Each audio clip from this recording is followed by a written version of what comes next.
Le savais-tu? Jacques l'Éventreur est considéré comme le tueur en série le plus mystérieux de l'histoire. En 1888, dans le quartier très pauvre de Whitechapel à Londres, plusieurs femmes sont retrouvées assassinées pendant la nuit. Les crimes sont extrêmement violents et terrorisent toute la ville. À l'époque, Londres est immense, sombre, et la police a très peu de moyens modernes pour enquêter. Pas d'ADN, pas de caméra, et presque aucune technologie scientifique. Le tueur semblait connaître parfaitement les rues du quartier.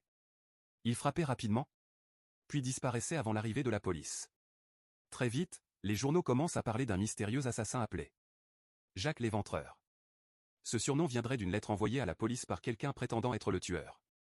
Mais le plus fou, c'est que malgré l'enquête énorme menée à l'époque, personne n'est officiellement arrêté.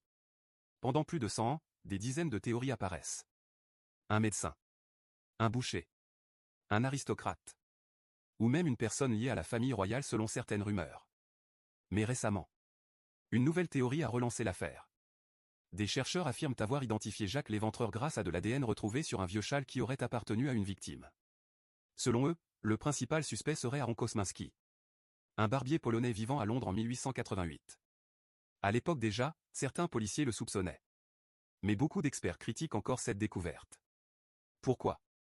Parce que le châle analysé aurait pu être contaminé après plus d'un siècle. Et aujourd'hui encore, personne ne peut dire avec certitude qui était vraiment Jacques l'Éventreur.